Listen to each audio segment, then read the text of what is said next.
competition? Do we have an update on, There we go. do we have an update on how they did in that competition?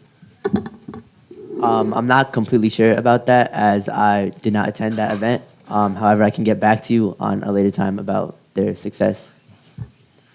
Mrs. Vikavage is here. Okay, great, thank you.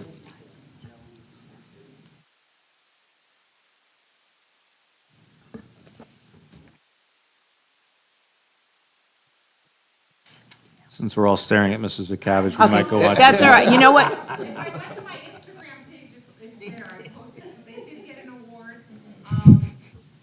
but they earned the judges award at the state championship, and it was given to the team that did great in all areas of the competition, including core values, the innovation projects, robot design, and match score, but they also had that something extra that judges felt they deserved to be recognized for.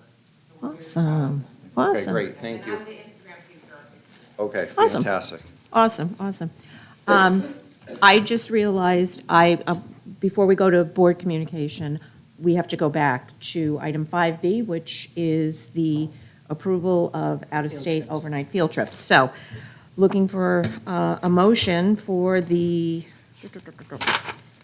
first one up is the First Robotics Championship Competition. Move to approve the field trips as submitted. I don't have the actual one in front of me, Mrs. Clark, but Okay. is that okay? If I make That's- the motion that's- just to move the For the robot, it's the robotics, yeah. robotics? Cybernight. Yeah. Second. Okay, okay. Everybody's second it. Any questions? Pick. Any questions? All those in favor? Aye. Okay. The second one is the Winter Color Guard in Bethlehem, Pennsylvania. It's a Winter Color Guard Regional Competition. Do I have a motion? I have moved to approve field trip with color card. Okay. Do I have a second? Second. Second, Mr. Pajewski. Any questions, discussions? All those in favor? Aye. So moved. Okay. So both of those are approved. Thank you. Now, going back to communications from the Board of Education. Does anyone have anything? Mr. Brown? Just have one thing, I'm sorry. Last week, Cecil, Colleen, and I attended the CABE new board member workshop, and I found it quite enlightening to be, a lot of information, but to be told all the things we were, and especially I thought interesting what they said about the budget and our role in the budget process. It was good. Did you want to add to that, Cecil? No, very good. We had a very enjoyable time. Mr. Brown, Colleen, and I thought it was very enlightening at CABE. Very nice program. And again, the budgetary concerns were most, I think, enlightening to say the least. I not only attended I was in the leadership because I'm not a new board member, the leadership conference, but I had also attended the conference, the one in November. And what struck me, and I'm going to throw this to Mr. Medancy, was the discussion of Title IX that I was aware of, the Title IX discussions and the involvement of the administration, the administrators with Title IX. Yeah, I was, Mr. Medancy and I both went to that workshop, and my mouth was just, yeah. So I had asked Mrs. Clark to join me at that presentation. It's something that obviously we've been living for the past few years with the most recent Title IX regulations, but not only relative to Title IX, Title VI, and recent bullying statute and change language relative to policies, and just kind of the amount of different roles that are involved in the investigatory process, the amount of time it takes, the amount of documentation required. And so it's, our administrators are seeing this in the buildings in terms of the challenges of dealing with incidents as they occur and staying within compliance, and also trying to be the instructional leaders and spend time in classrooms, while bogged down with, lots of different procedural and compliance-related tasks associated with any complaint that's submitted, Title VI, Title IX, or bullying.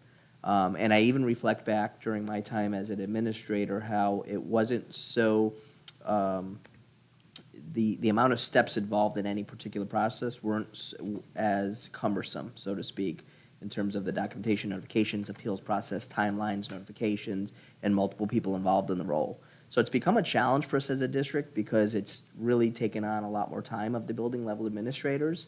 And so I had asked her to go with me to see how that plays out. The federal government is releasing revised Title IX guidelines, and originally it was supposed to be in the spring, then it got pushed to October, then it got pushed to October. Right now, we were just certified this past week, it's going to be pushed to March. So whatever those guidelines look like is the next iteration of how we would proceed as a district relative to any of those types of complaints. And it's getting to a point at some point that there's a real void in district because we don't have like a director of student affairs or a director of student compliance or a district compliance officer. So everybody's, doing ancillary assignments and roles at the same time that they're administering their buildings. And so we are going to need to think from a systems approach at some point, depending on what these new guidelines look like, how we're going to be able to stay up with this and make sure that we stay in compliance. Thank you. Yes. And I'll just make a comment in lieu of this discussion. Actually, as part of my continuing legal education requirements as a licensed attorney and through my position with Yale, I will be getting certified in Title IX. So I'll be interested to see both your budget request in the new year and in addition to fleshing out some of the conversation within our district to deal with Title IX changes. and all the implications that come with it, so. Thank you. And one other thing, if no one else has anything, I went to my first STEPS meeting this past week. I am now on the Sustainability Committee. I'm learning, and I haven't been involved in STEPS for many, many years, but I did say that I would bring back to each meeting what we've talked about and the asset of the month. So I just want to share with you for December, the asset of the month, that a young person feels safe at home, in school, and in their neighborhood. Something to think about for all of us, okay? Moving right along, communication from the administration. Mr. Medancy. Thank you, Mrs. Clark. A few different announcements tonight, some brief. One, just want to talk about how excited the district is with the onboarding of a new human resources tool called Frontline Central. I know Mr. Carson is always big on our systems and our efficiencies. This was a request for adding software that was initiated when the town of Southington was notified in May of '23 that Anthem was providing some of their clients, Southington being one of the chosen, with a funding allowance to use on wellness, administrative services, or technology. With those funds, here are some of the things we're going to be able to do. We can ensure onboarding and annual forms are completed on time with automatic reminders. Forms are routed to the appropriate department and people through customized workflows. For those of you who were with me last week and I brought you through each office, with 1,200 employees, you can imagine the different offices and departments that needs to travel through. So that's a definite efficiency there. We can track employee credentials, leave balances, upcoming evaluations, professional development activities, and mandated trainings. And so from the compliance perspective, as you know, there's a lot of mandated training that's required annually, biannually, or triannually. Manage employee demographic and employment information, enable, and that's an important piece of information for us to have. There's legislation that was passed that requires districts to submit their minority teacher recruitment and retention plans by March of 2024. And so part of that is knowing what your demographic is and versus, for annually, if there's any shift in that demographic to show progress towards. Enables employees, it empowers employees to manage their own information and access complete, submit, and track forms they need in easy-to-use access management systems, so things like leave forms, personal day requests, family sick forms, FMLA, and that sort of thing. And then lastly, ensures compliance, knowing that all of our employees have received and digitally signed all required documentation, including terms and conditions and policies. As you'll know, anytime there's a situation that arises, all our employees are held to board policy, and so that's their acknowledgement that they have received them and they are aware of that obligation. In addition to, Mr. Pepe will be talking to you at a future personnel policy meeting about the amazing amount of annual notifications that are required of districts to both employees and to the public. And so that's an area where we can make sure that we are able to maintain compliance as well. Okay. In addition to, that's just Frontline Central.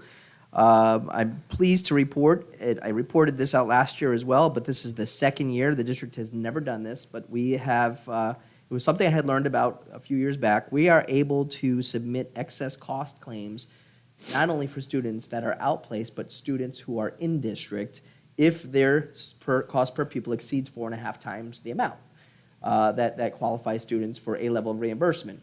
Well, some of our students, as you know, in our in-district programs that all of you have invested in, have extensive supports that do go beyond the 4.5 times threshold, and so we are able to claim reimbursement up to a certain level for those students as well. So that $144,327 helps to offset some of the costs that we're spending to maintain these in-district programs.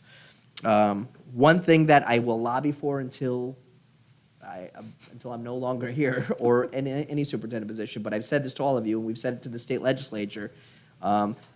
I think at some point, districts that are doing a really good job, as we are here in Southington with a continuum of services, should be getting reimbursement after 3 times the per pupil rate. Yes. Because if we didn't have these services, if we just chose to outplace, the 4.5 times would be outplaced of the private residential institutional or clinical facility that some of these students would be attending. And we wouldn't be paying that bill. It would be coming back to us from the state at a much higher level of reimbursement. That is what we're requesting of our students for the in-district services. So at some point, if they're worried about how that's not regulated, when private schools are upping tuitions and fees and services, one way to regulate it is to incentivize districts for controlling costs by keeping students in district. And not only is a cost control part of it, we all agree, which is why we support these programs, if we can do it better and we can let our kids be educated with their peers in our community, that's better for them. So it's, I think it's just something the state really needs to look at. It was part of the CAPS blueprint for a couple years, our Superintendent's Association, to try and lobby for, and it did not make it through the last session. Most districts are just continue to lobby for 100% excess cost reimbursement, as you'll hear about here tonight. I'm lobbying for the 3 times per pupil allocation. I think that's a more realistic target for districts to shoot for. I'm pleased to report that the state has finally approved all of our paperwork and application for the high school roof project, and the town council approved at their meeting on Monday evening the awarded bid.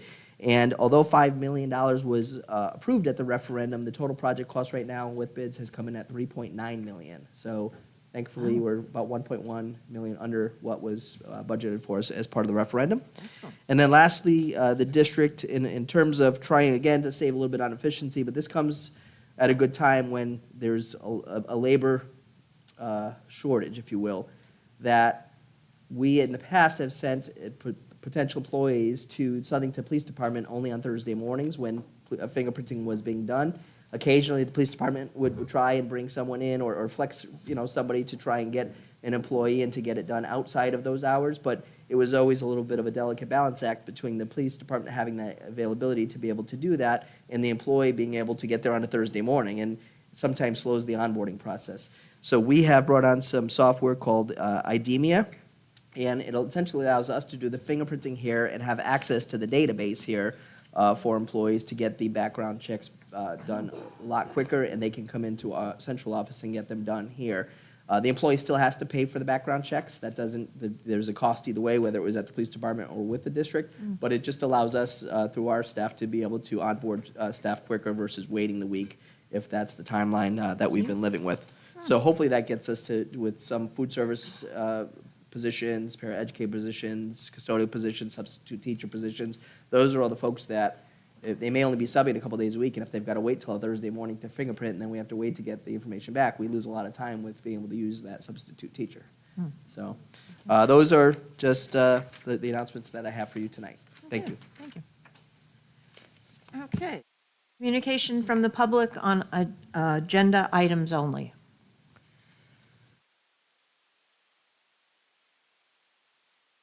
Okay. Hearing none.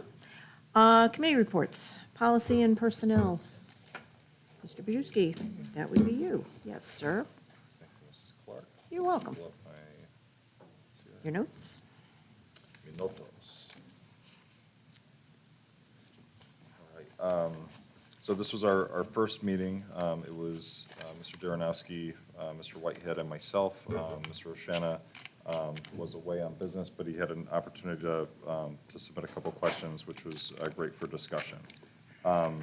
The by and large of our time was just cleaning up a couple of our job descriptions, from maintenance to our registered nurses and licensed practical nurse staff. One of the things that we brought up, which was more of like the pointed conversation, was discussing the extended school year, coordinator and assistant stipends. We're looking to up, well, the recommendation of the collaborative was to up and then adding the assistant. I don't know if you had a chance to review it yet, but it was very interesting to see the uptick in the number of student needs, the physical number of students and the amount of staff that they were responsible for. So that's why we thought it was appropriate. The other thing, we cleaned up, made revisions to the suicide prevention and intervention. One of the things I want to just make a special note, in our effort with creating transparency, making sure that the curriculum is available online, parental access to instructional material and intervention. Basically, anything that's presented in class, it's up, if a parent or guardian requests that information, we take on the responsibility of providing it in real time as quickly as we can, so that they could review that if there's an issue for whatever reason. Mr. Pepe told me that to date, there hasn't been any need because we have been doing it anyway, but this just sort of memorializes that, our standing behind transparency and making sure things are accessible.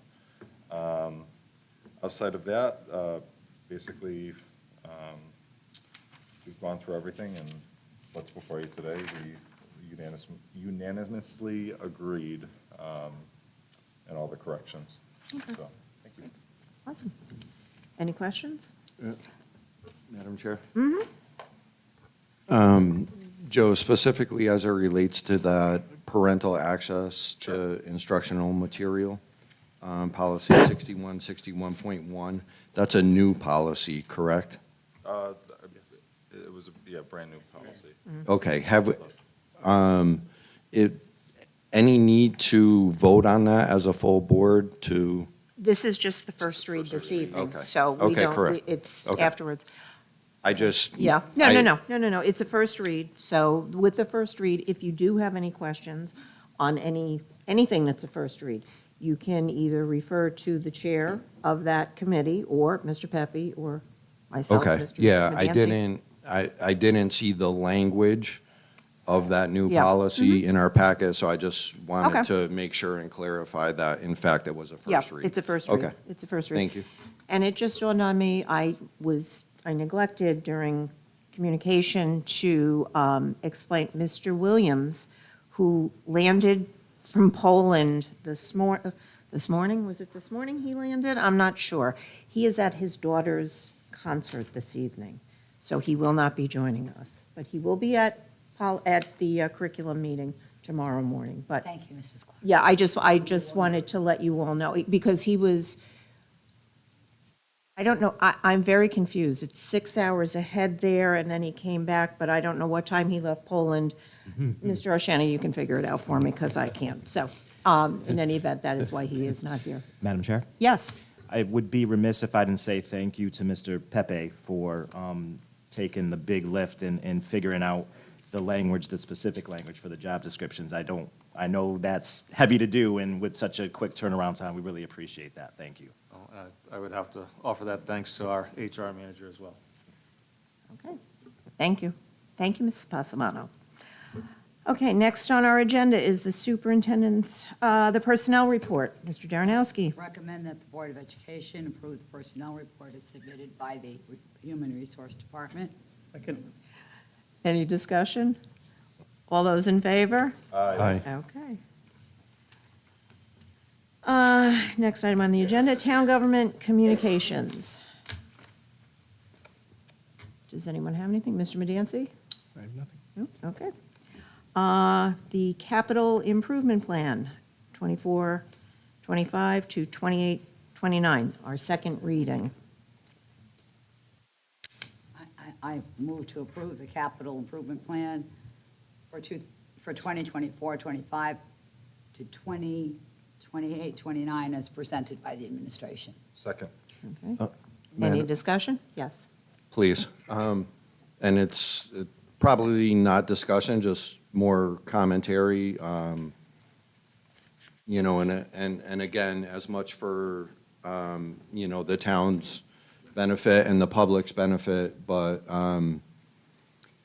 specifically regarding on that capital improvement plan, and again, this is a 5-year plan, so we're projecting out to 28, 29. Just something to bring to light, which is air conditioning within our elementary schools.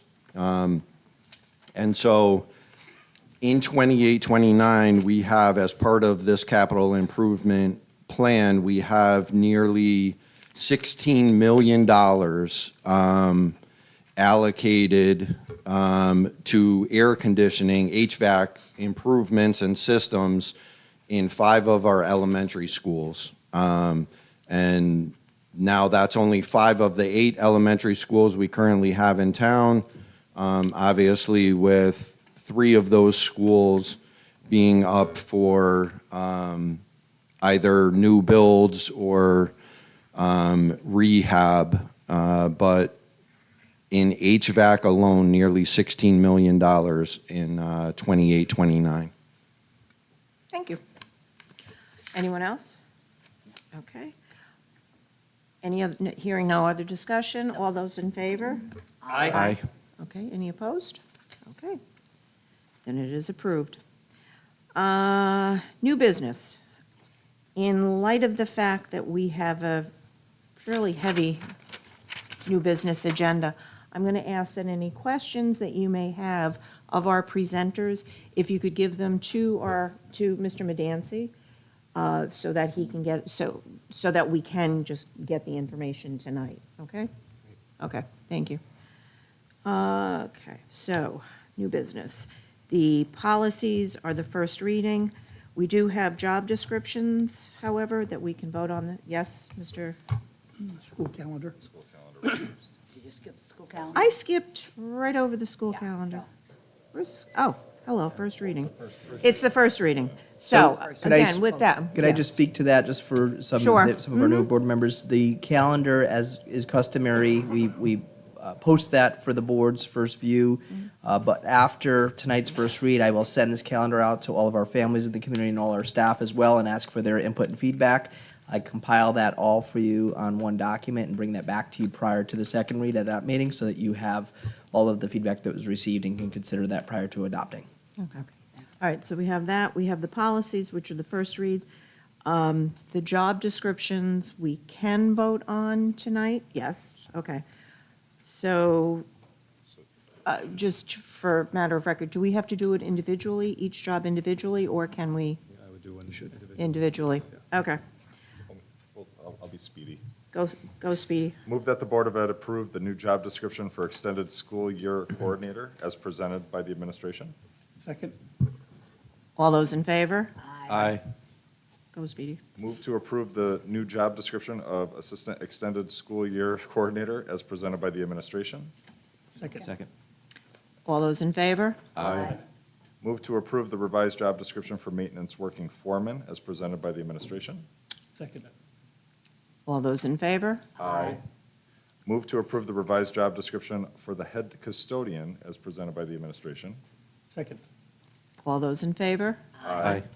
Move to approve the revised job description for assistant head custodian as presented by the administration. Second. All those in favor? Aye. Aye. Aye. Move to approve the revised job description for custodian as presented by the administration. Second. All those in favor? Aye. And no offense, my favorite position. Move We to know. approve the revised job description for registered nurse as presented by the administration. Second. All those in favor? Aye. My second favorite, but really close. Move to approve the revised job description for licensed practical nurse as presented by the administration. Second. All those in favor? Aye. And move to approve the revised job description for speech language pathologist as presented by the administration. Second. All those in favor? Aye. Okay.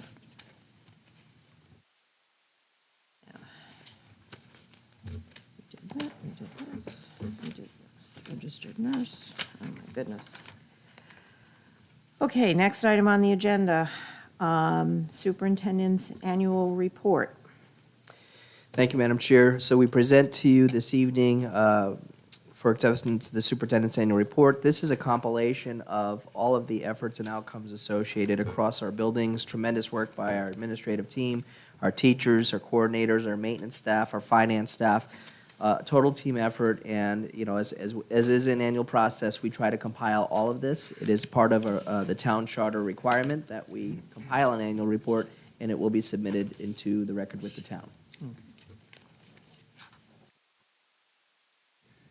I'd like to move that the Board of Ed approve the superintendent's 2022-2023 annual report as submitted. Second. Any discussion, other than great job? All those in favor? Aye. Okay, motion passes. I'm turning it back over to you, Mr. Medancy. Okay, thank you. So this evening, we have 3 items in a row here that are all related to the upcoming budget season. So I guess the safe term to use here is we're in budget preseason. And so I thought some of the time tonight could be spent trying to set the stage for what we're looking at with this upcoming budget season. And as we know, there are 3 funding sources: federal, state, and local. And I think last year there was a lot of effort put into education funding and some changes to the legislatures, changes to some of the formulas, which will ultimately change the impact to Southington not only for the upcoming year, but for the next several years. And so I thought it was a good opportunity to share this information with the community as a whole, hoping that, obviously it's good information for all of you to be cognizant of going into the upcoming budget season, but for the community as well. So with that, I have Lisa Hammersley with us tonight, who's the Executive Director of the School State Finance Project. She has been a tremendous asset to the district for the past several years in my work in developing the budget. And anytime I need particular information or data relative to our particular funding sources and formulas, she is a tremendous resource. And I know she works with many superintendents around the state in the same capacity, so we definitely appreciate the partnership. So Lisa is going to do a presentation for all of you this evening, and at the end of the time, if there's any questions, we can certainly try our best to field those for you. Okay, Lisa, all yours.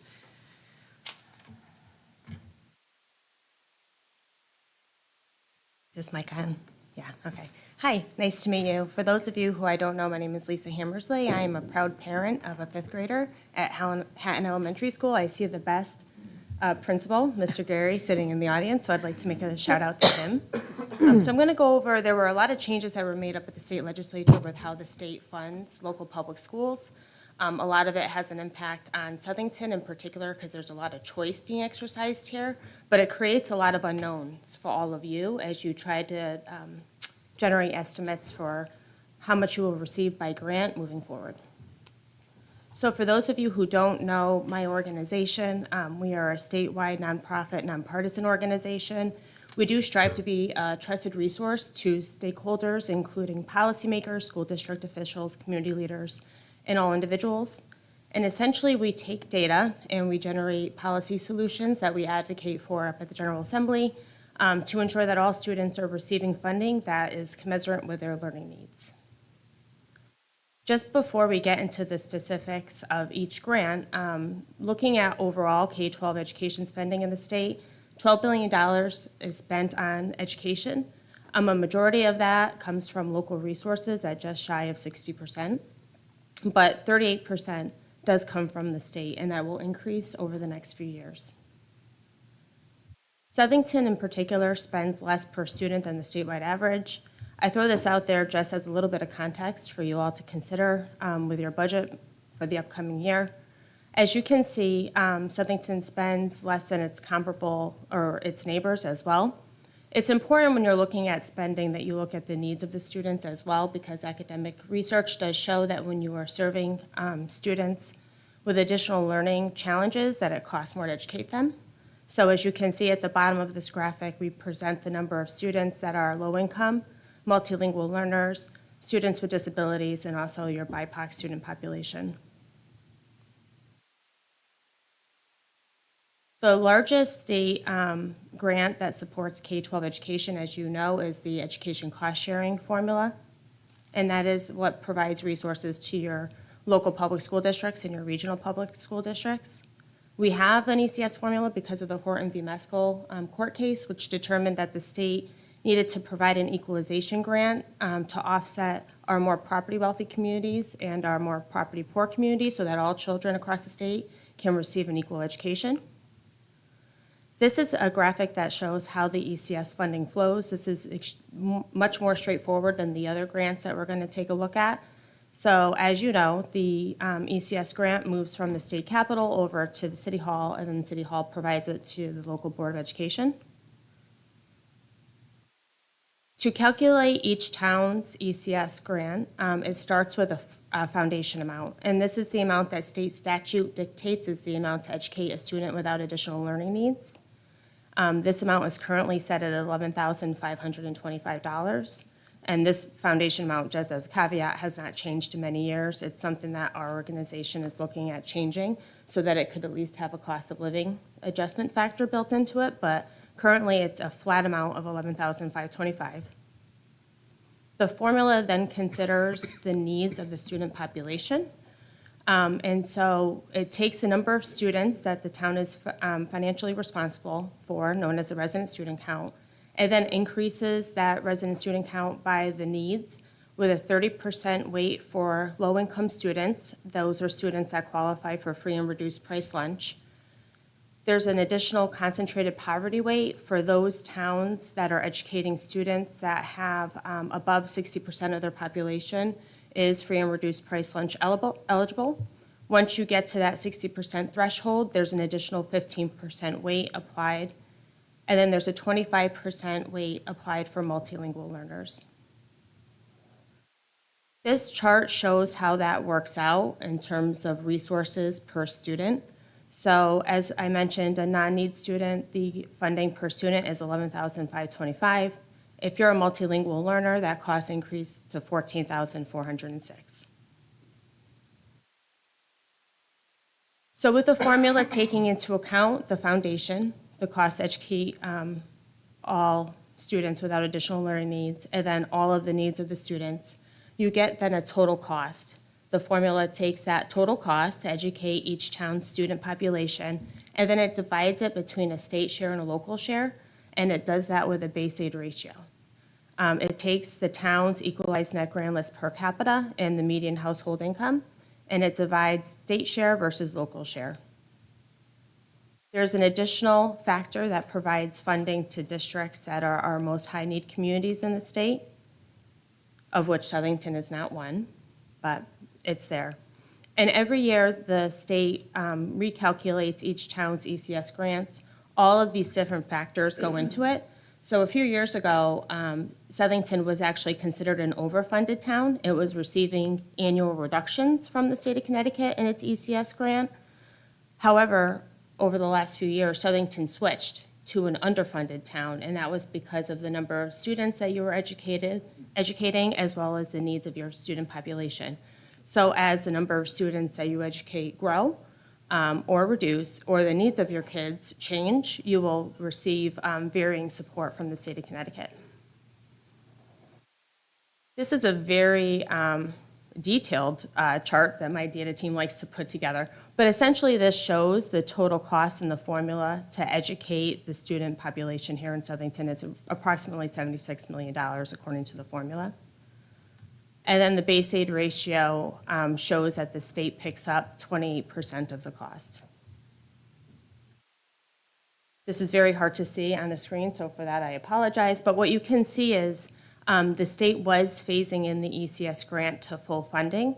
Back in 2017, when the state originally enacted this ECS formula that they've been following, they set the formula up for a 10-year phase-in so that annually you were getting increases year over year until you would receive full funding in fiscal year 2028. We're going to get into the detail of the most recent legislative changes, but as you can see in this graphic, that full funding was shifted and accelerated up to fiscal year 2026 so that Southington and all other underfunded towns will receive resources sooner from the state of Connecticut.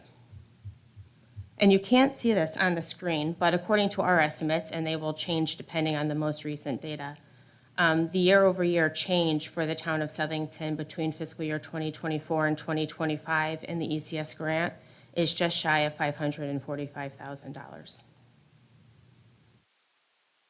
I'm going to briefly review how other types of public school students receive funding because it has an impact on the town of Southington.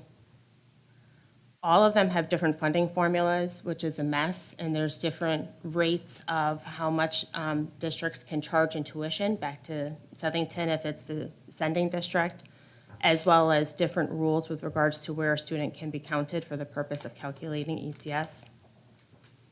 Charter schools are entirely state-funded, so there's minimal impact to sending districts as a result of students exercising choice and attending a charter school.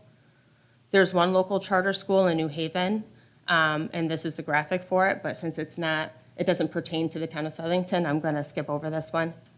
The CTEC system, the Technical and Education Career System, that's entirely state-funded, and they're state employees, so there's once again no impact to the town of Southington.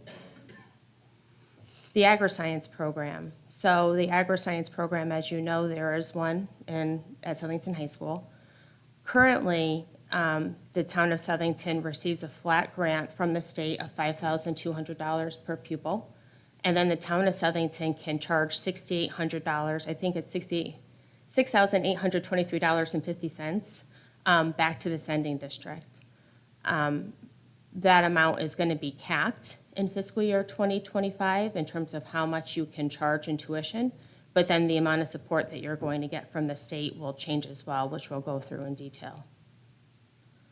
Open choice is also a bit of a mess. They split up the kid between where they reside and where they go to school for the purpose of the ECS grant. They split the kid in half.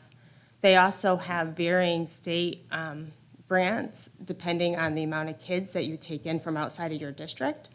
The more students that you take in that are educated in your district, the more state support you receive. And there's no tuition charging, which is good with the open choice program.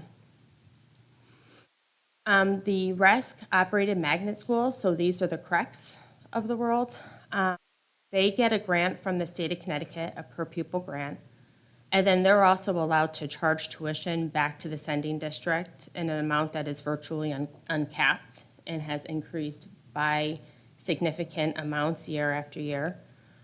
Moving forward, they too will be capped, which is good.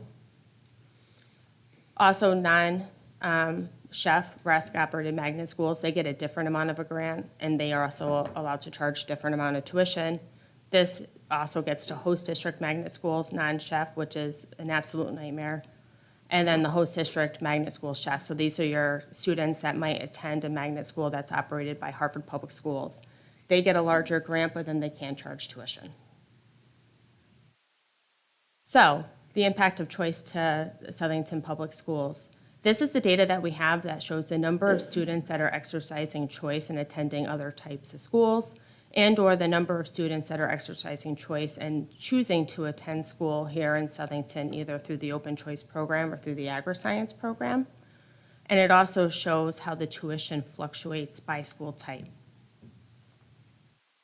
In the 2023 legislative session, Superintendent Medancy and the entire Public School Superintendents Association, as well as the Connecticut Association of Board of Education and the Connecticut Conference of Municipalities, all of these different stakeholders came together and worked very collaboratively, had the largest, I think, coalition that legislators had ever seen, which is why we were so successful. But what we were trying to do was to accelerate full funding of the ECS formula, and we were trying to get full funding to coincide with the expiration of the one-time federal resources.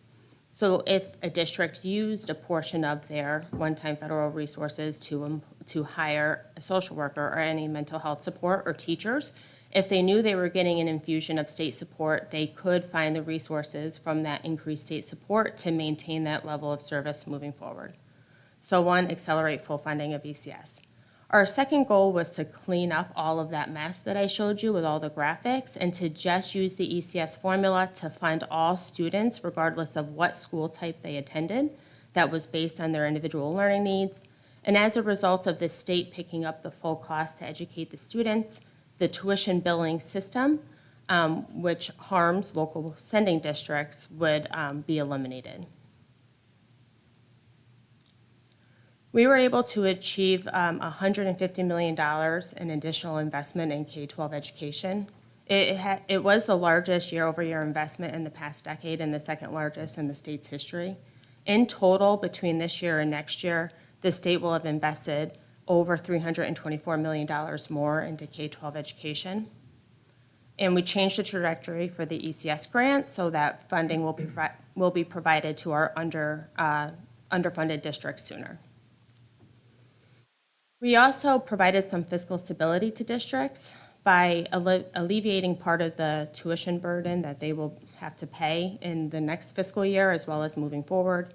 Across the state, we estimate that this will save at least $34 million in tuition savings.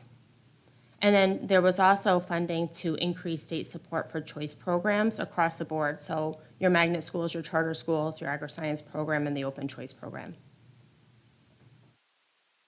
The first part of ECS, or the first part of the investment, the ECS investment, is very straightforward. This was $68.5 million. The only part of the formula that was modified was the phase-in, and I think that you all can be quite confident knowing that you will receive your acceleration in funding under the education cost-sharing formula. This chart looks at how the phase-in schedule changed. So instead of being fully funded in fiscal year 2028, the grant was accelerated. Rather than receiving an additional 25%, you will receive an additional 56.5% in fiscal year 2025 over what you received in fiscal year 2024. And then in fiscal year 2026, you will receive 100% full funding of your grant moving forward. What is a little less clear and a little more complicated is how the legislature dealt with all of the other types of public schools in the state of Connecticut. The charter schools will not have an impact on the state of, or excuse me, on the town of Southington or any other municipality.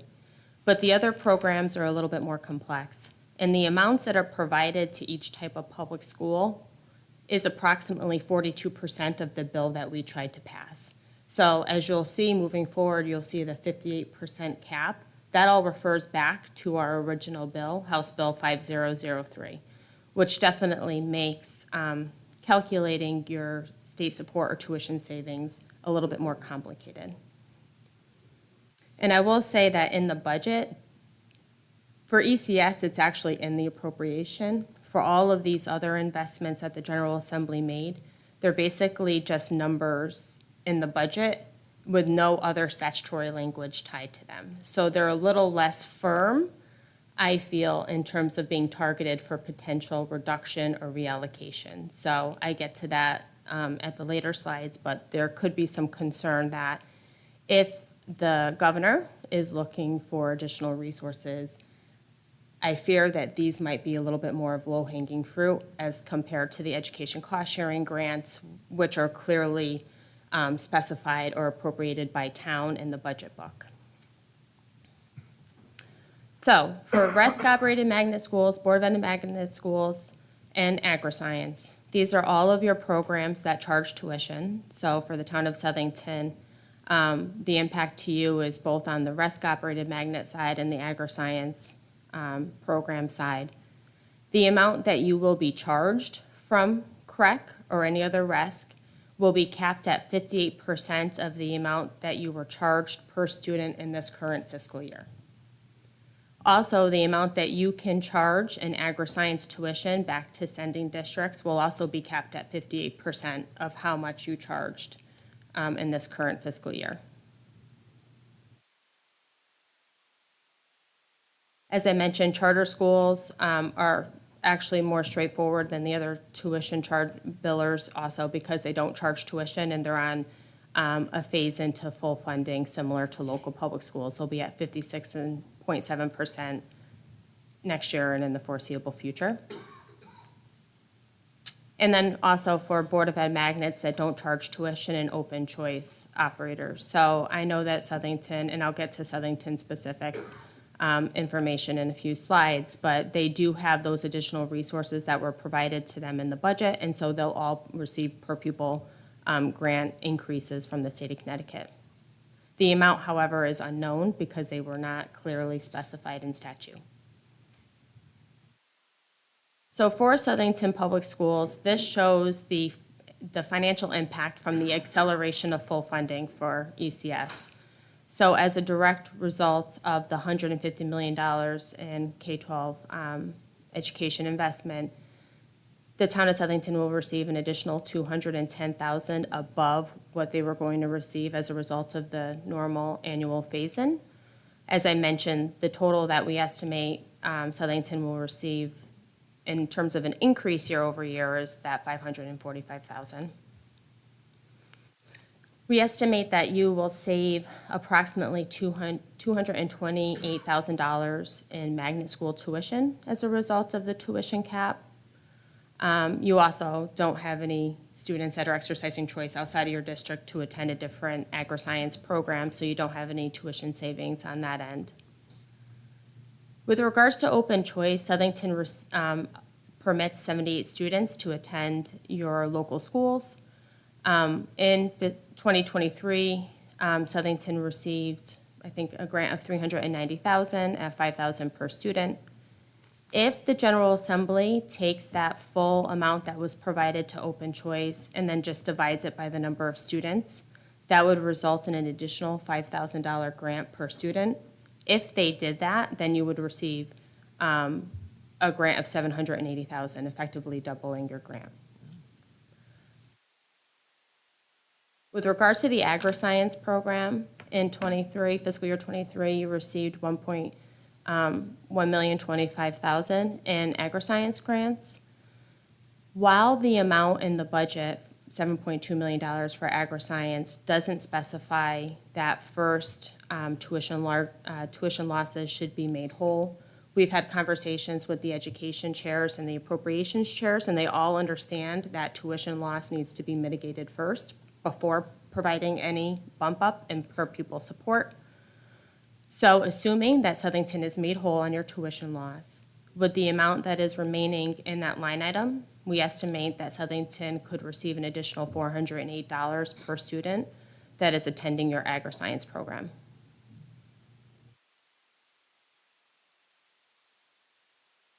As you know, the state changed the kindergarten entry age. After 24 years of discussing this policy change, the General Assembly made the modification such that next academic year, children must turn 5 by September 1st rather than January 1st. Statewide, the Department of Education estimates that this is going to impact 9,000 students. As a result of this change, districts will have a reduced kindergarten cohort size next fall compared to what it would have otherwise been without the change of the entry age. Which will result in a financial impact to districts, because when you have a formula that takes into account the number of students that are attending your schools, if you have less students, you obviously receive less in ECS support. We estimate that across the state, it could total as much as $21.1 million in loss. As you know, there are exceptions, from that law change or from that age change. But for Southington Public Schools, if all of the 125 students that Superintendent Medancy told me are in that range, don't attend school in the next fall, and if you don't expand your pre-K offerings, that could result in a loss of up to $250,000. As Superintendent Medancy mentioned, I know you're all familiar with the excess cost grant. It kicks in when you hit 4.5 times your net current expenditure per pupil. Historically, the state funded this reimbursement grant to the tune of 65% to 75%.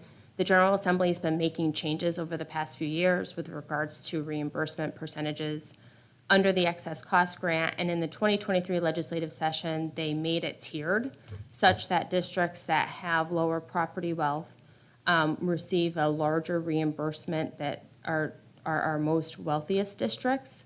As you can see, all of the districts under the new tiered law still receive more than they did previously in the 65 to 70% range. And the General Assembly did add $25 million annually to this program, so Southington should feel comfortable assuming that you will receive 88% of your total reimbursable expenses above the 4.5 times. Getting back to what Superintendent Medancy talked about reducing the threshold to 3%, there has been a bill that has looked at collecting data on the impact of reducing the threshold to 3%, because currently the State Department of Education doesn't have information on how much that would cost.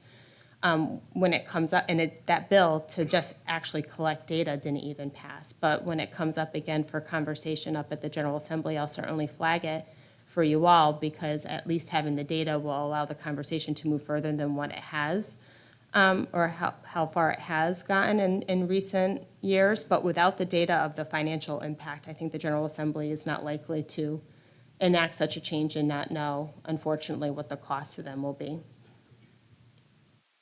So looking ahead, there's a lot of uncertainty for you all as you prepare for your budget. As I mentioned, legislative leadership remain committed to the statutory changes that they enacted, and we will certainly work collaboratively to ensure that the $150 million remains intact. There have been conversations about how the governor needs to reduce expenses in order to stay under the statutory spending cap. There have been conversations about how current services have increased, and as a result, other expenditures need to be reduced in the upcoming year. So I would like to caution you that the governor's budget may contain changes to K-12 education. So with all of the complexity of what I just shared with you about all of the changes that were made by school type, you could very well put all of your estimates together and then come February, see the governor's budget come out and see changes even to all of the changes that you all worked hard on between the next few months. However, the General Assembly passes the law, and so if it is in law and the legislative leadership remain committed to keeping the funds and the statutory provisions in law, I think that you all should feel comfortable moving forward with the law as it is. So I hope that this was helpful, and if I can answer any questions for you, I'm happy to do so. This is my contact information. I shared this presentation with Superintendent Medancy. I would like to call out this really fun mobile application that my organization put together. It has a lot of data on student performance, finance, and demographics that you can download and put right on your phone. So if you're a data geek like we are, we find this amazing. Please download it and give it a look. Okay, Excellent job. Thank you. yes, thank you. Mr. Wojcicki. Awesome presentation. Again, I love all the different charts when we're trying to explain like how money is getting to based on, but it reminds me of the old Bugs Bunny cartoons where he's trying to confuse people and doing all the arrows and everything.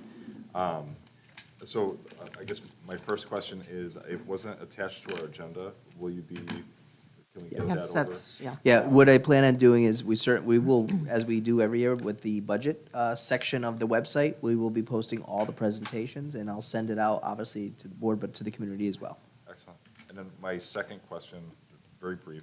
The 125 students that we expect to be affected with the new legislative change for the Burr babies, as we like to say, if we're able to develop a pre-K program that's, I guess, Southington District sanctioned, do those students then still count within that? Great question. And so when you saw that number of $249,000 of potential ECS grant funding loss, if they're not in our schools, then we'd be losing money if we didn't program for them. Right. Right? So we And could so, yeah. potentially use that money to help get that program kicked off. Perfect. I just wanted to clarify Okay. that. Thank you. Okay, Yeah, pre-K students are counted in your ECS count, so the more and more you create additional slots and you bring more kids in, you'll receive additional support from the state. That's excellent. Thank you.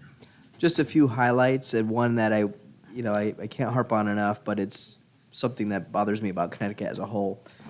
When we look at $500,000 as a potential fiscal year increase, that's 0.45% of our overall budget. It's less than 0.5% increase in state funding.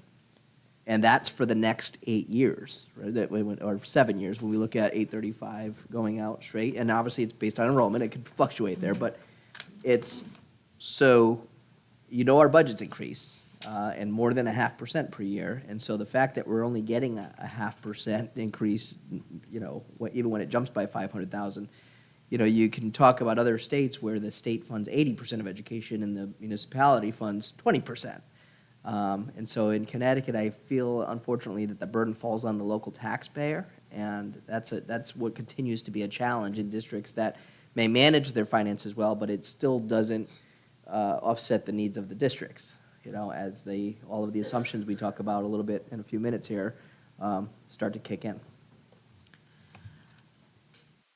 I would just like to say, we're probably going to have some questions after, because, so we will forward them to Mr. Medancy get to you. And I thank you for coming this evening. I know this is never easy, and it's a moving target with the state. So thank you for keeping up on it, and hopefully we can help advocate You're this welcome. coming year. Thank you. Thank you. Thank you. Okay. Thank you. Okay. Mr. Medancy, you are up next again. Okay, so tonight we're doing something different. It's still in budget preseason mode here than we've ever done before. I'm going to this is on the portal already, but I'm passing it down just in case you don't have a copy. In the past, the budget process was such that I would meet with the administrative team starting in October through the fall. Usually by mid-November, all the building level and district level meetings are finished. At that time, myself, Mr. Pepe, Mrs. Mellett, Dr. Cavallaro, we spend time looking at all the overall requests, and ultimately what the experience has been for all of you since I've been superintendent is you received the superintendent's proposed budget in January. And the last 2 years, it's been a level services budget. There's very little to talk about in terms of what was requested by administrators in the budget preseason and what made it before you. And for understandable reasons, we tried to be fiscally responsible with understanding the economic climate and some of the revenue sources that we were using. But at the same time, there were some tabled needs that never made it into public discussion. If it never makes it past the superintendent's proposed budget for the board to consider, then people may not understand what the tabled needs are. And if we're funding only based on what we're asking for, people can assume that there aren't needs. And I think Mrs. Hammersley just accentuated it nicely. We've received in several years less funding than we had in previous years, and yet we have more need. But I have not brought those positions forward. We're on year 3 now, and I don't think we're in a position to continue to table needs and put forward a level services budget without at least acknowledging what those needs are and giving the board an opportunity to discuss them. Now, the list you have here is obviously there's the first iteration of what was requested by personnel after the initial meetings. We brought the administrative team together again and said, okay, they don't meet together, they meet with us individually and talk about their building or their departments. But then the second time around, we did bring them all together. Because you may be asking for a staff member in your building, but you don't know what the other departments or other 11 buildings are asking for. And it's important to see the forest versus only the tree.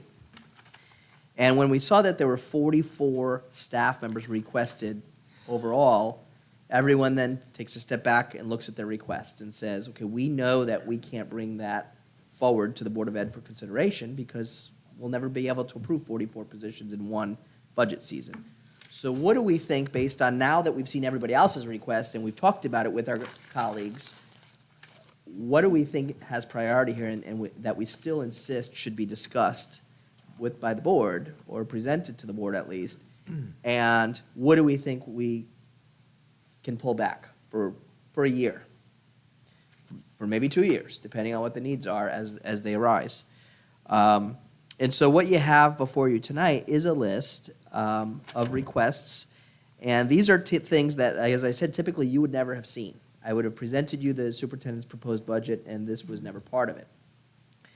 The administrators that have made the requests are here tonight because I would like you to have the opportunity, if you desire, to hear what I hear. Because it's very hard as a superintendent putting forward a level services budget knowing that you're not going to hear what the needs are that are being tabled when the budget has been presented to you. And I just think it's important that what we're requesting is publicly acknowledged, publicly discussed, and throughout this process this evening, I'm hoping between now and when I finalize the superintendent's proposed budget, we have enough time to consider these requests, and I am able to get some feeling and direction from the board about what are the priorities and what would you like to see reflected in the superintendent's proposed budget? Because ultimately, once we deliberate through the workshop process, it's no longer the superintendent's proposed budget, it's the Board of Education's budget. And so my goal tonight is to try and create some transparency, allow for some collaboration. I would say that the easiest way to frame this, because you may not want to hear about 44 positions this evening, is as you look at the list, this was provided to you earlier this week on the portal. My simple question is there any position you see on this list that you'd like to hear more about? And the administrators stand ready tonight to answer to that, to speak a little bit about their request.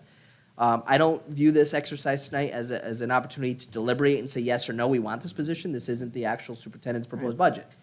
This is just an opportunity to share information with you in terms of what I'm considering, and allow you a little bit of time to consider it as well. So is there anything that folks care to hear about? Do you want us to ask questions tonight or wait? I would, if there's a position on this list you'd like to hear more about, between myself, Mr. Yeah, Pepe, yeah. Dr. That Cavallaro, kind of or question, any of our yeah. administrators present, we'd love to speak to it. Okay, well, may I? Yes, you can, because you're going to ask the same one I First am. one, the assistant principal elementary, which school is that? So right now, we have a part-time assistant principal that's split between two schools. I know. Historically, only going back probably a little more than 3-4 years now, I would say, 3, there was, Hatton Elementary School had no assistant principal, and Darrenowski had a full-time assistant principal. We ended up splitting that position when the need for extra administrative support became apparent at Hatton Elementary School, but then that doesn't come without a loss to Darrenowski, and it still didn't necessarily meet the needs of what Hatton was demonstrating. It was just the best we could do with existing staff at that time. So both administrators, because we have one that's split between schools, the request for one really is to make one whole at each At elementary Hatton school. School, And I one think whole. Mr. Hatton could, Mr. Hatton, well, I think somebody did call you Mr. Hatton tonight, right? The best principal in the district. I think Mr. Hatton probably could speak to the assistant principal position in terms of why he feels it's a justified request, if you don't mind standing up and approach the podium though, just so the public can hear it as well on the stream. I have another question. Well, let's do one at a you're time. asking One at a Bob time, first? one at a time, one at a time. Good evening. I will say I had jury duty today until about midday, and they asked if there were any hardships because the case I was being voir dired for would have been a 3-week case. Oh, heavens. I pulled this out. And I read it to the jury administrator, who smirked, and 20 minutes later, I was sent home. So the size of Hatton School is currently 426 students. The range of programs and the number of staff members presents a management challenge for a single building administrator. The staff currently includes 47 certified staff members, 60-plus paraprofessionals and ABA therapists, and additional staff includes specialist tutors, student services, custodial cafeteria, and main office personnel. Currently, our total staff footprint exceeds 150 people. We currently also house 4 district programs at Hatton. It includes 2 pre-K special education classes with both AM and pre-M sections. We have a comprehensive learning center for students with medical and cognitive challenges. We have a therapeutic learning center for students with behavioral needs, impacting their ability to participate in a typical classroom environment, as well as 3 sections of a new program called Specialized Learning Center for students with autism and developmental delays. That's a lot for a single building administrator to manage at a consistently high level. So the range of demands that surface across these programs could and should be met more effectively and efficiently with an additional administrator. The goal remains to increase the instructional leadership capacity of the building principal and to bring out the best in our staff and our students. Thank you. Thank you, Mr. Thank Gary. you, Bob. Thank you. Thank you, thank you. Now, going along with that, would that mean that Darrenowski will have a principal and an assistant, or no? How will that work? Yes, because right now, each Right now, school they has do have that. .5. So Point- if this they're position were sharing. ever supported, then yes, the 1.0 FTE that's added to the budget makes each school whole. Yes. Okay, I got it, okay.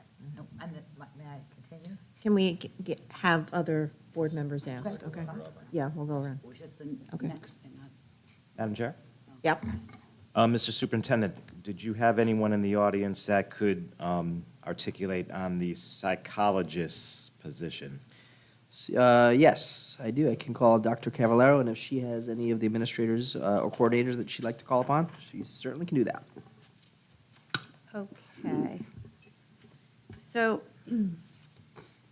with our increased mental health needs, the school psychologist, we would be looking to add that to the high school.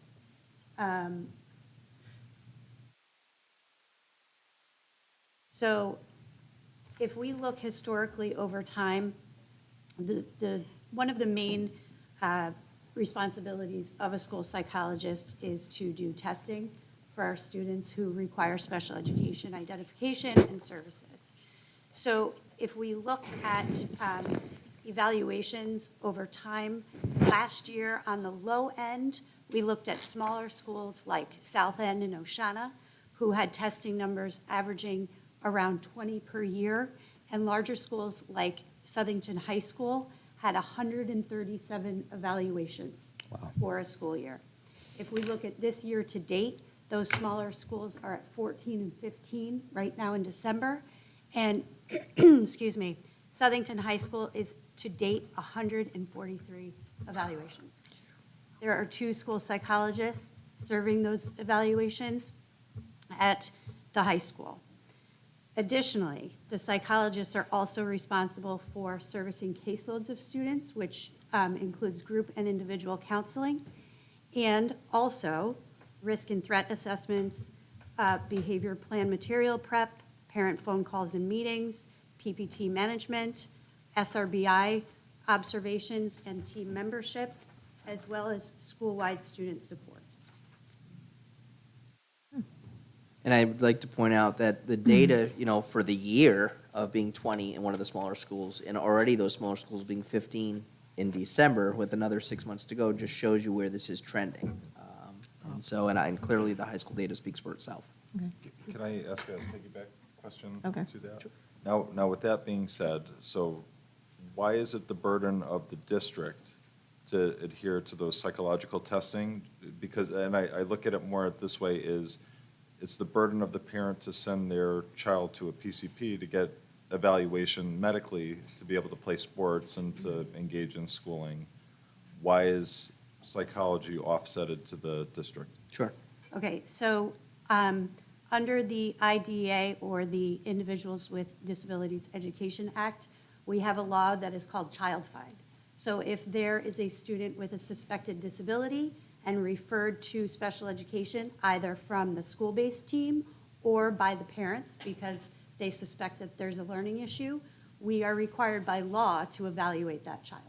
And the school psychologist is a part of that comprehensive evaluation, along with special education teachers, speech and language, sometimes social work, occupational and physical therapy.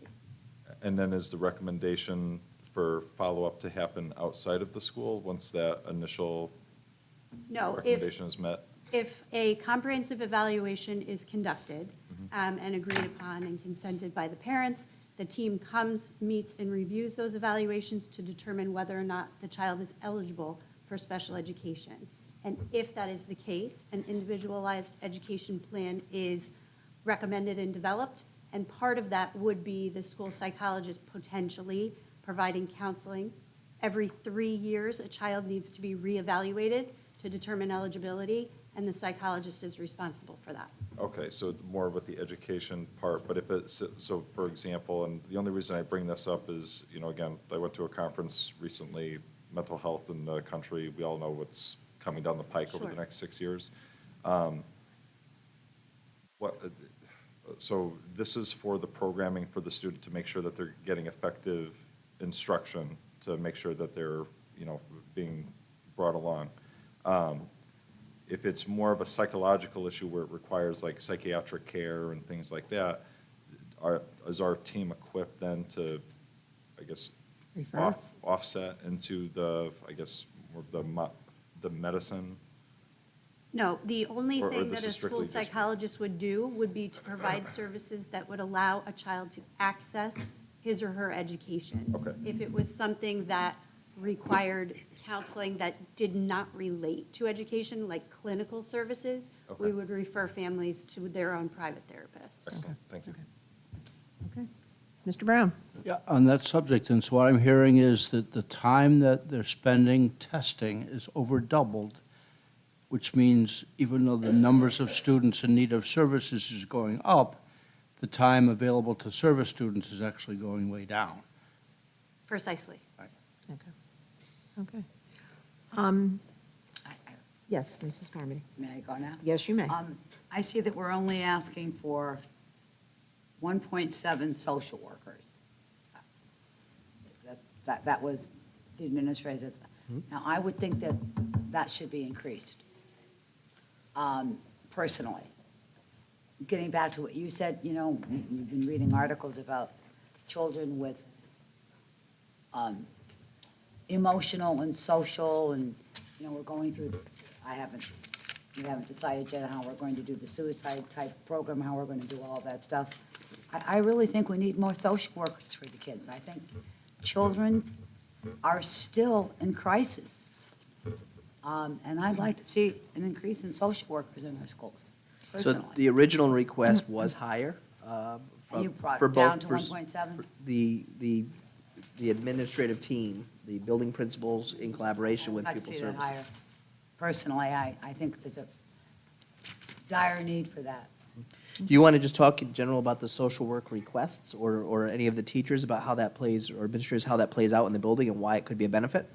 Sure. So currently, we have, if we look across our schools, this year, we did have to do some shifting of social workers just based on who was funded through grants and things that were running out for funding.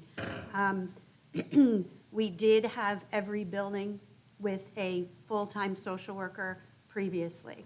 Currently, we are looking at most all of our buildings being whole, with the exception of Kelly School, Oshana, and Strong. Karen So- Smith Academy. Oh, and Karen Smith Academy, excuse me. But may I ask, these, I'm not talking children that have been identified as special ed. I'm just talking in general school population. Yes. Would, Correct. So what she's talking to is staffing levels. So Right, if okay. you remember, 2 budgets ago, you allowed me to approve mental health positions using ARP ESSER funds that were for that reason. So, but it was always the understanding that those were approved because of the federal funding. And so what has happened now is the federal funding is expiring, and I had a full stable of social workers, but as social workers retired or resigned and moved to other districts, those that were on the grant were moving over into the operating budget, because we don't want to have to lay them all off right at the end of the grant. I know. So, but it results in less of a total overall, because it's essentially attrition is what's happening. You know, they're leaving him, and we're filling with those that were grant funded, because we know that funding is expiring. Can I give Mrs. Call and Mr. Levin a chance just to speak to the social work Sure. positions about how it plays out at the building level? Sure.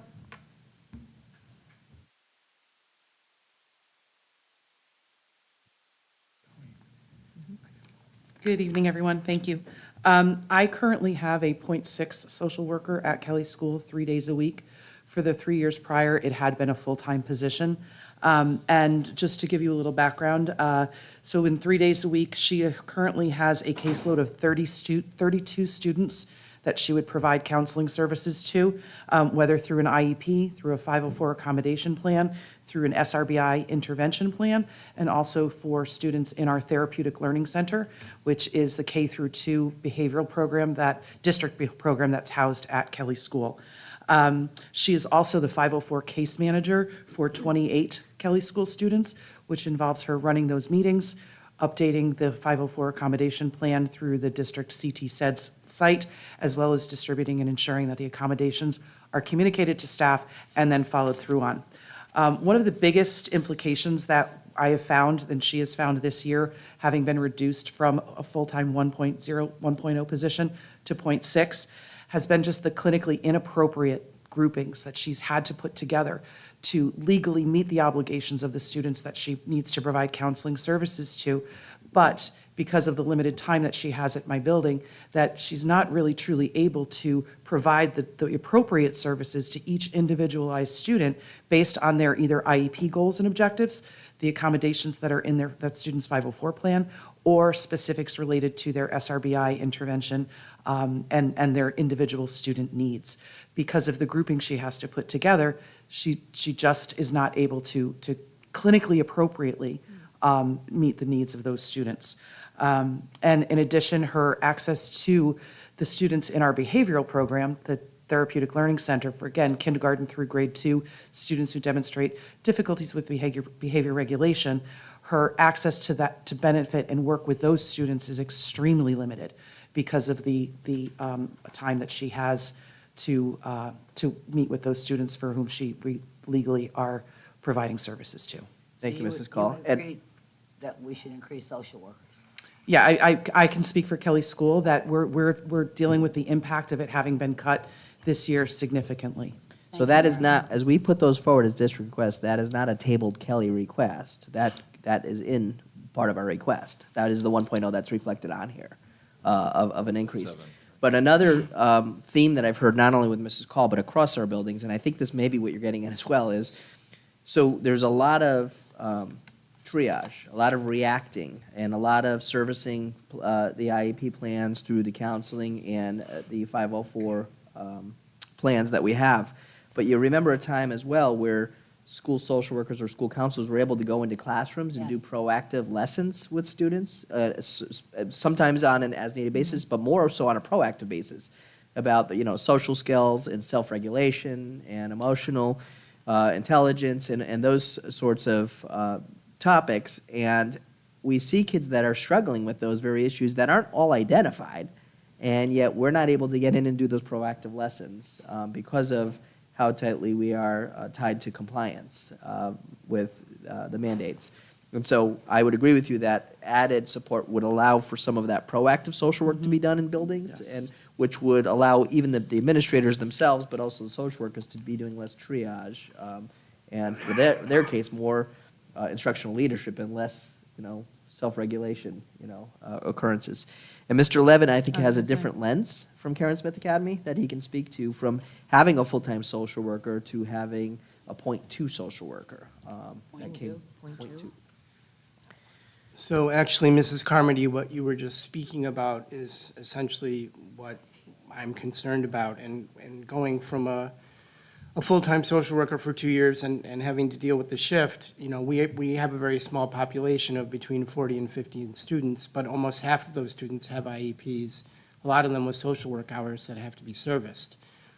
With the ability to have a full-time social worker, not only can we service those students, but as you said, every student in our building, and I'm talking about 50 referrals going back to December of 2021, mostly coming from Southington High School, all have social emotional needs and all need access to a social worker. And what Mr. Bedancy just alluded to, the ability to have a social worker woven into the fabric of a school like KSA to do the counseling, to do some of the classroom work, to do some of the group work, and deal with the day-to-day triage and situations that come up, it's invaluable. So that's where we are. Thank you. I just want all of our children to be taken care of, and I do think there's a need for that. And I understand what you're saying, Steve. I'm not arguing with you about that. I understand what your position is and where our money has to be and so forth, but I think nationally, just reading the articles in education, the emotional, social problems that children are experiencing, we need to deal with that in our schools. We really need to deal with that in our Right. schools. And since the Karen Smith Academy is a school, specialized school dealing with at-risk students, obviously a social worker, an effective social worker there is a main component. Okay, thank you. I Thank you, appreciate Mr. Levin. it. Thank you. I have one question myself.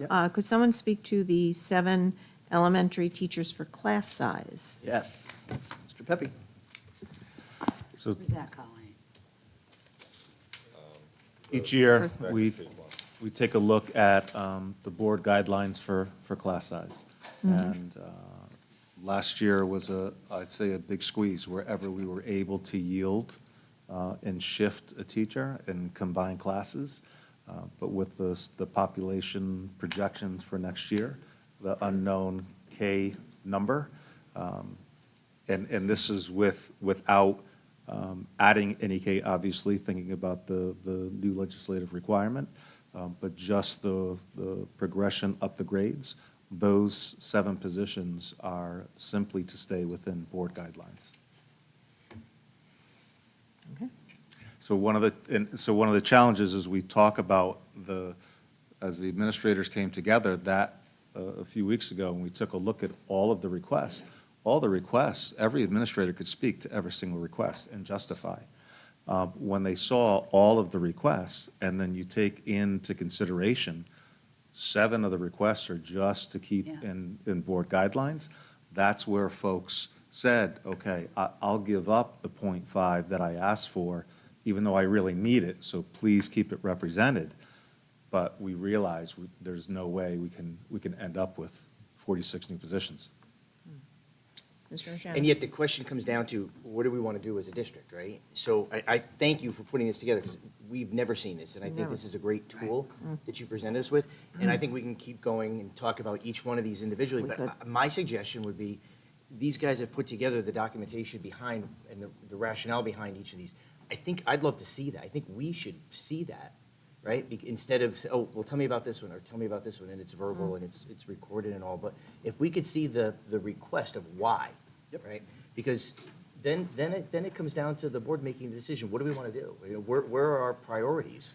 So And- I and- could and I think absolutely if we bring can- you the proposals that they give us that have the Exactly. rationale and That'd be justification great for us. to the January board meeting, and we could talk a little bit about the timelines and how that could work out well. Okay. I think that's really important, because you've got these numbers, and there's been a lot of years where we haven't done anything, right? We haven't, as you said, tried to maintain level services. You've got the federal funds, those go away, try to get them into the budget. Some of them stay, some of them go.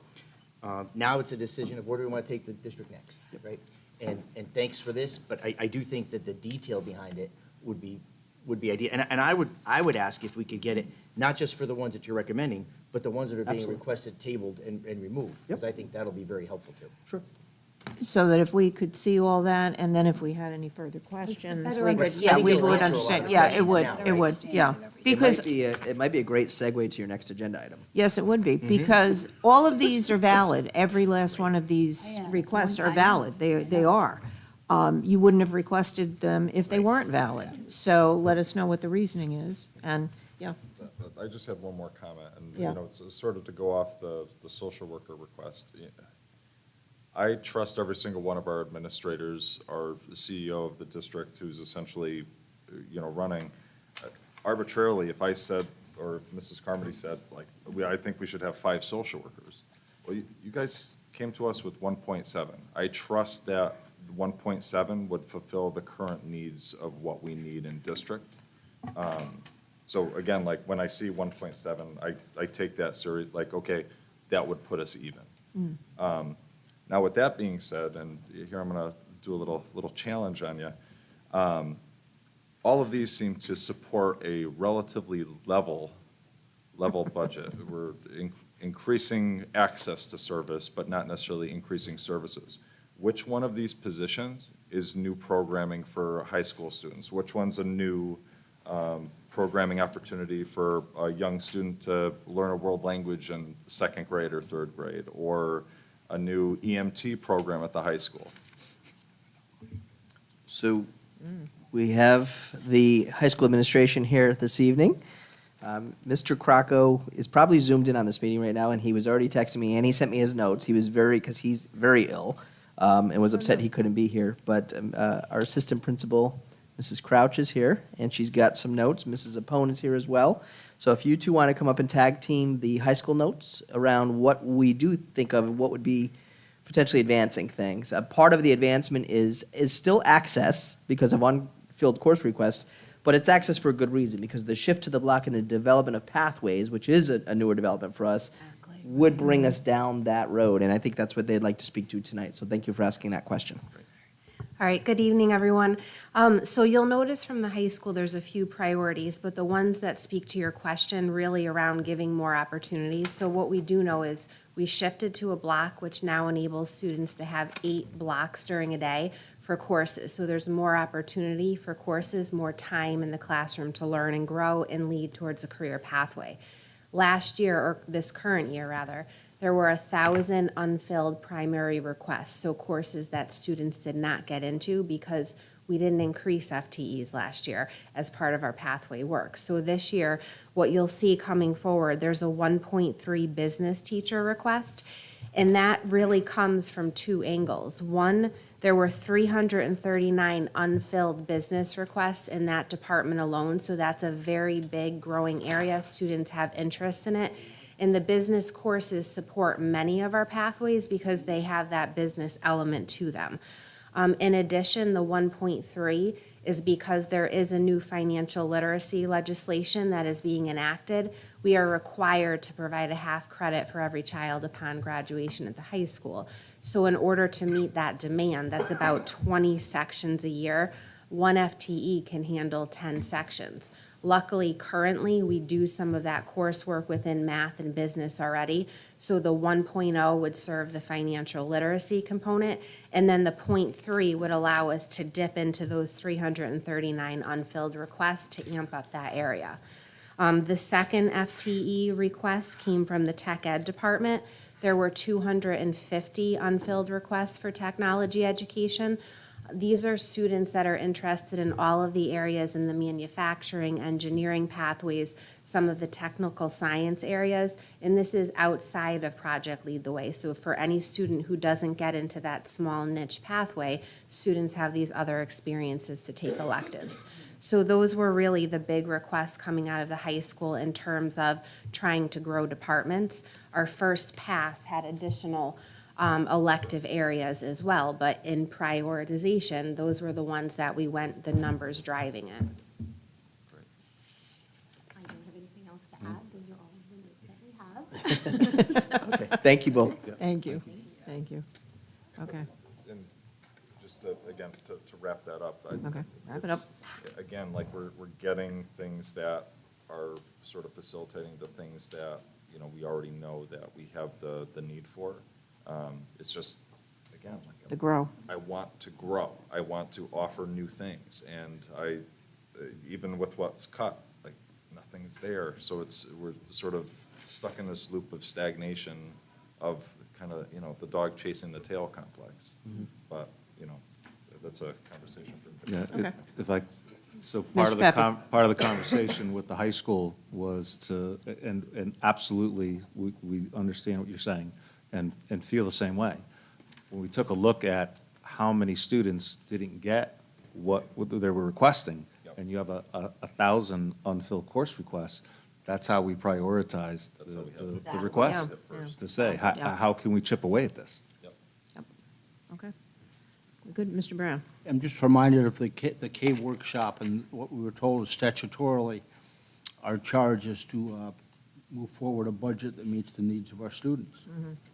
And I know this is huge, and I hate to even think of the actual percentage and dollar sign we're probably looking at, but But this lays that the is our- foundation for that it. is our job. Yeah, yeah, it So is. Mrs. Mallet has prepared for you as a cover on this. It does show you the total number of FTEs and the dollar amount. And what we did is we used a minimum salary range and a maximum salary range for the FTEs, because obviously we don't know where, depending on the subject area. If we're hiring a teacher in a shortage area, we may be paying more. If we're hiring a teacher that's entry level, it could be less. We also know that the cost of health insurance for families varies depending on whether it's a single family or couples. And so we tried to cost that out so that you could see a range going into the budget season. Okay. Thank you. And thank you, administrators, for being here this evening. Thank you all. Thank you. Thank you. Okay. And we're moving along to 10J. Yep. So I think this is a nice opportunity to reintroduce in budget preseason, the concept of assumptions and priorities. I think I actually heard you all just allude to it a little bit through your questioning. there's going to be difficult decisions ahead because, you know, we may not be able to bring forward 46 positions. And so there's going to be a lot of dialogue and what we think we can afford to pass along and what we may need to wait on. But also, we have to keep in mind that it's not just personnel. That's what you saw here this evening. There's a lot of mandates that came out of the legislative session. Mrs. Hammersley touched upon some of them this evening, but some of those mandates are going to drive costs as well as budget development as well, you know, in addition to. So I think part of our assumptions and priorities is being more aware and having a conversation what those mandates are, recognizing that. I think being aware of what the funding sources are. In the past couple of years, we used ARP ESSER funds and non-lapsing funds. Those are revenue sources that we no longer have. So we have to understand what's the impact or the starting point, if you will, relative to those use of funds that no longer exist. And then I think at the end of the day, if you get to see the rationale and justification, it's a great opportunity to craft priorities. Now, what I would like to propose to all of you and have discussed with Mrs. Clark is, typically at the first Board of Ed meeting in January, I'm actually presenting my budget to you. But what I've realized now, and I think I'm glad she brought this up tonight, there's a lot of uncertainty in the state budget. And often, we've already adopted our budget prior to the governor adopting his budget. So I reached out to the town manager and said, what's the latest we could give you the Board of Education budget? And incidentally, it's February 9th. So the governor's budget typically comes out, I believe it's February 7th or 8th, statutorily. So we would have his numbers before you adopt a budget. So we could always theoretically call a special meeting to adopt our budget and maybe react to any changes in state budgeting that may be in our favor or not before we bring something forward. Because we're not presenting to the Board of Finance until February 14th, and the town manager said he wouldn't need from me a budget until February 16th because he finalizes the town budget by February 18th. So we essentially try to push the budget process back a little bit to provide all of you more time to deliberate and collaborate, to get more information relative to the governor's budget. And normally by then, we also know what the grand list revenue is, because that comes out on January 30th. That's a number that often is telling in terms of what the revenue, again, is to the town and what the impact can be on the taxpayers in any given year, depending on grand list growth or not. That's all part of the town manager's job. That's not my job to use that to determine the Board of Ed budget. We've talked about that as well. But it creates a fiscal picture that we're all conscious of as we make decisions. And so my ask would be that I bring you a draft of the assumptions and priorities that are based on what we know for your conversation and discussion. We look at the rationale and justification. We develop priorities. And the one thing that I feel strongly about is the assumptions and priorities should serve as a major lever for all of our conversations going forward once the budget is adopted. Because 2 years prior, when I was not in this role, we would often adopt the assumptions and priorities at the end of the November board meeting, but they were never used again throughout the budget process as talking points. It was more of a cursory exercise, and I think it was just something that kind of fell that way over time, for no specific reason. So the last 2 years, I hadn't even put the assumptions and priorities in the budget book, and it was never even a conversation because it just never drove the conversation, so why would it, right? I mean, I get it. But I do feel like if we agree on what we feel is important, that document can be a lever that is a talking point for all of us as we work through with our elected officials and with our members of the community as to what's important and what are the needs of the district and what best supports the students and teachers. So it is a proposal to push it back. I would target presenting the superintendent's proposed budget to you at the first budget workshop date. So typically, when I present in January, I present and that's it. We don't discuss it until the first workshop.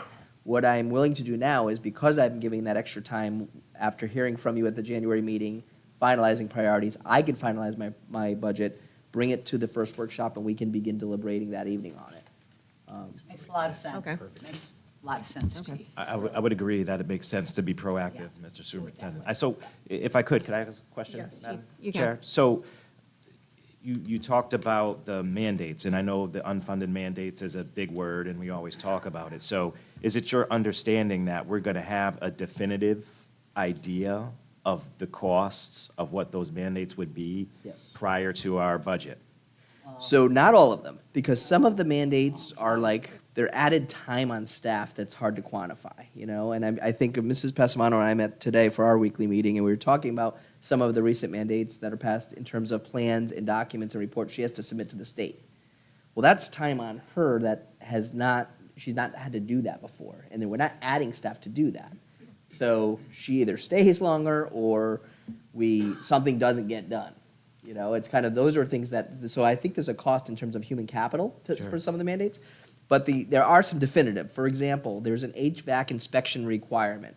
We know that we have to do by July 1, 2025, an inspection through a certified engineering firm of our HVAC systems. We costed that out already, that's $280,000. The state has not said they're giving us any money to do those inspections. And so there's an example of an unfunded mandate that we know is automatically part of the budget before we start. I think they spoke nicely to the personal finance requirement. That's an unfunded mandate. We now have to teach it, so when 500 students need that half credit to graduate, we either don't run courses to run that personal finance, or we run personal finance. Well, not running courses, we've already realized after the unfilled course requests is not an option, you know? And so the reality is you have to add a teacher or portion of teachers to be able to cover the sections to meet that graduation requirement for students. And there's those types of mandates that there's a cost to, that start right off the top before we even begin developing the budget. And those numbers I can include in a document to share what is the list of mandates for all of you, so for your awareness, and then what are the ones I can put a cost to, because those might help us with the assumptions. Thank you for that clarification. Sure. And superintendent also, isn't special education through the age of 22, correct? It's a good example of another mandate. So, in the past, students, when they turn 22 years of age, on the day of their 22nd birthday, would age out of services with the public school system, the 18 to 21 transitional services.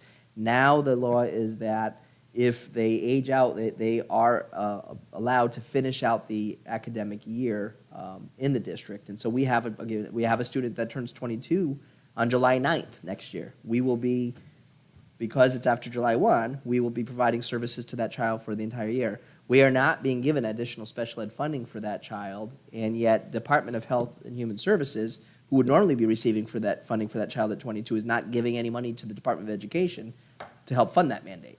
And so there's another example of a funding shortfall.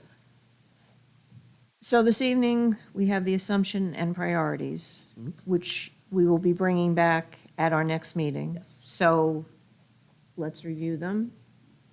And any questions, you can give them to the superintendent. Any additions, any deletions, and then we can discuss Sure. at the next meeting. Well, yes, it's a great way to do it. I appreciate it. I think it's very helpful to all of us. Okay. Thank you. Okay. All right.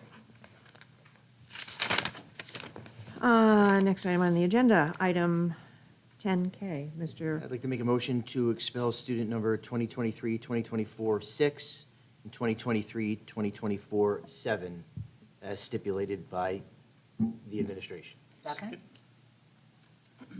All those in favor? Aye. Aye. Motion passes. Actually, Would we want to, each Separate motion would them? need to be you separate. want them Oh, I'm separate? sorry. You Okay, need them separate? okay. Okay. Move to expel student 2023-2024-6 as stipulated by the administration. Second? All those in favor? Aye. Okay. Aye. And move to 10L. expel student number 2023-2024-7 as stipulated by the administration. Second? Okay. All those in favor? Aye. Aye. Okay. Public communication. Any topic, anyone in the public wishes to speak? Come up to the podium. And if you could please give us your name and your address. Sure. Good evening, everyone. My name is Amanda Schlitten, and my address is 6 Aspen Way in Southington.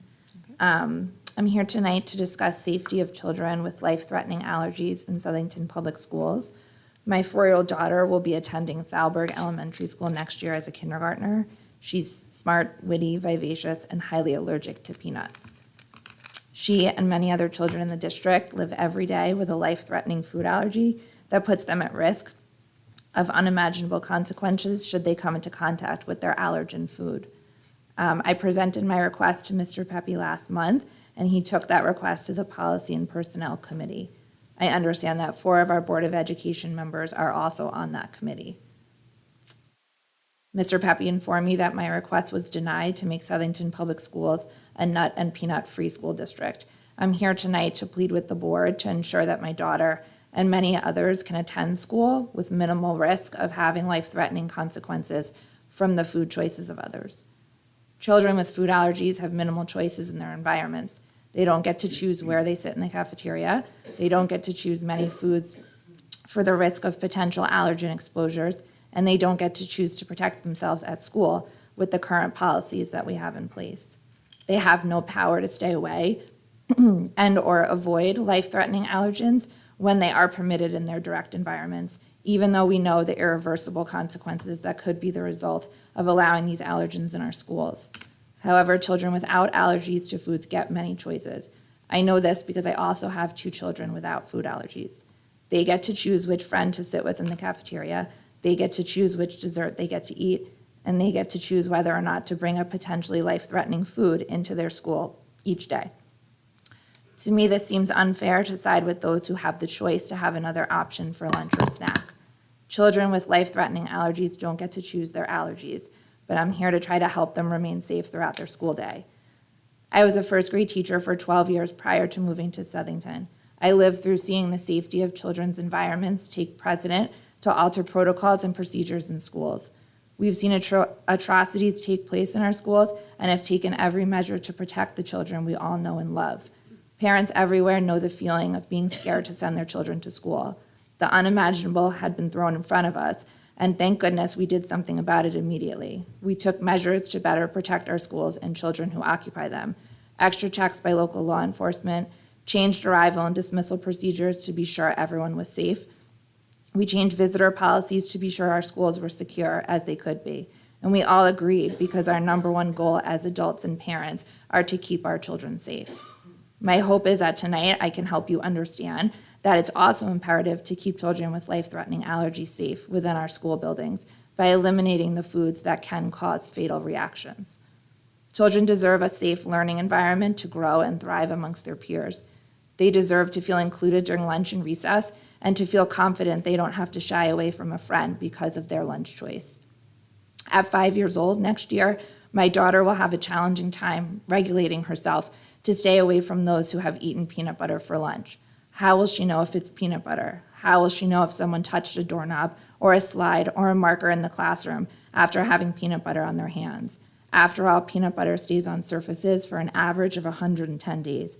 And with children going directly to recess after lunch, they're not thoroughly washing their hands after lunch to avoid allergens contaminating common space surfaces. The answer is she won't. She won't know until life-threatening symptoms begin to take over. Will she have the ability to speak up as her throat is closing in the seconds to minutes it takes for symptoms to become deadly? Even if she reaches her EpiPen in time, is it fair for a child to have to experience this life-threatening trauma over a piece of food we could remove from their environment? I think we can all agree as adults and parents that we would never want our children in those dire circumstances. School is meant to be a safe place for all. And that, to me, is enough to make a change today. Many schools in Connecticut have already made this change to better protect their children. Newington and Rocky Hill school districts, to name just 2, in our surrounding area. So help me to keep children safe in our schools, and please change our current policies to avoid the potential for life-threatening consequences for our allergy kids, because after all, they don't have a choice in the matter. Thank you for your time. Thank you. Is there anyone else in the audience who cares to speak?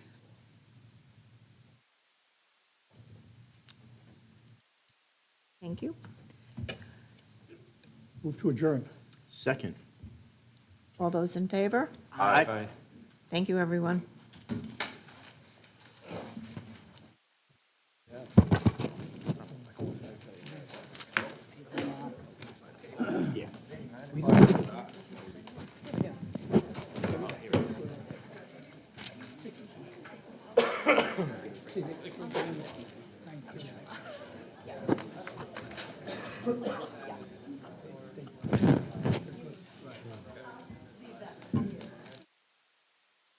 On this budget.